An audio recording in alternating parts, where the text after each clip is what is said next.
just the agenda.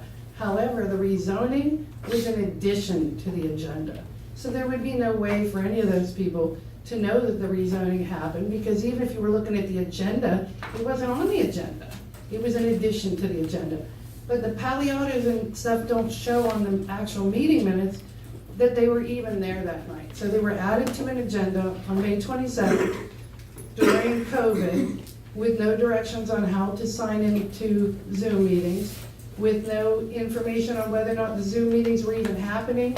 The sign on the door said that the building was closed to the public and the offices were closed. Those people would have never known you were rezoning property behind their house.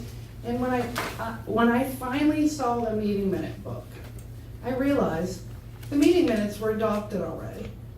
They were in the book with a township seal on them and a secretary's signature. However, they didn't get adopted for over a month and a half later. So I don't know why they were in the book on November 11th, because I did take pictures of them, but you all didn't even adopt them for a couple of months later, or at least a month and a half. So I don't know how they were in the book with this added to the agenda item that's not on the website, that people can't see meeting minutes to. And as in regards to, Mr. Sweat brought up his bill. I know that there has been a ton of litigation, but I'd like you to see this. This is documentation between my attorney and this township over meeting minutes, transcripts to hearings that took place in this community, recordings of meetings that I couldn't get minutes to because they were unadoptable because there wasn't a quorum to adopt them. But it cost me over $10,000 to get advertisements, of which I didn't find that, I didn't see any public hearings that I was sent through my right to know that I paid $500 for, that there was ever a hearing for that property on May 27th. So you apparently rezoned it without a public hearing with an added agenda item. I don't know if that's legal or not. I mean, I'm not an attorney, but like, if he said he didn't get notified and it wasn't in the advertisements that I was sent through my right to know, and it wasn't in any of the public hearings that I paid for, then I don't know how y'all did it.